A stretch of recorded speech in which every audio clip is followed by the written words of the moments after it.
This channel does not promote any violent, harmful, or illegal activities. All content provided by this channel is meant for an educational purpose only. এই গুঞ্জন তো প্রত্যেক বছর হয়, ডিম ভাতের উৎসব হয়, টিএমসি সেটা করবেই। আমি দেখলাম এবারে আমাদের পার্টির লোকেদেরও খুব উৎসাহ ছিল। উৎসাহ তাদের মধ্যে ছিল যারা ওখানে ডিম ভাত খেয়ে এসছে। আমাদের বিজেপির লোকেদের কোনো সমস্যা নেই নিয়ে।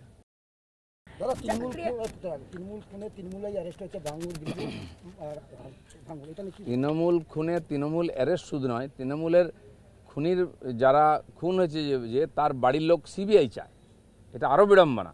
তারা পুলিশের উপর ভরসা করে না। আমরা যখন সিবিআইয়ের কথা বলি তখন কষ্ট হয় যে চাপ দেওয়া হচ্ছে সরকারকে।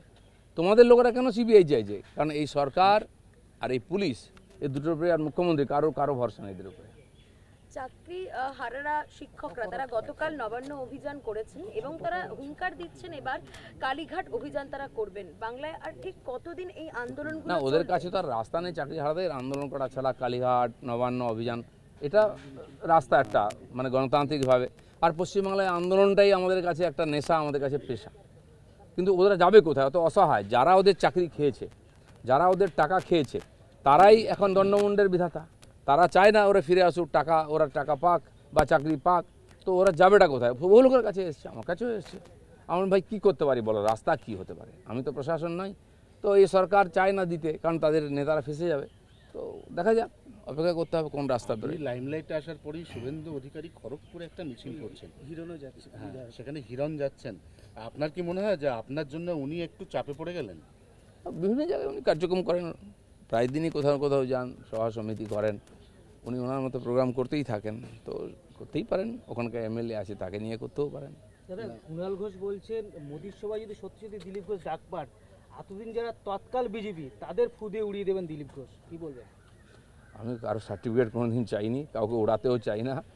আমার আমলেই এরা সবাই এসেছেন আমার কাছে, তো তাদের নিয়ে পার্টি কাজ করে এগিয়েছে। তো এখন প্রশ্ন উঠছে এগোচ্ছে না কেন, সেই জন্য এই ধরনের প্রশ্ন উঠছে। সে প্রশ্নের উত্তর খুঁজতে হবে।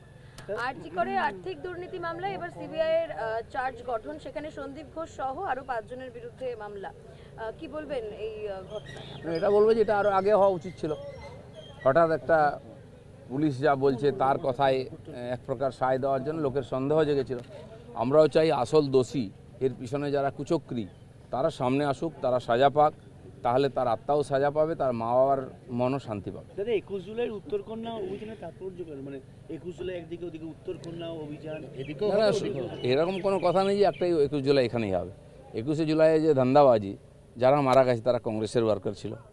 তাদের পরিবারের জন্য টিএমসি কিছু করলো না এতদিন, কেবল রাজনীতি করে যাচ্ছে। তার প্রতিবাদে লোকের সামনে তো বিষয়টা তুলে ধরা উচিত।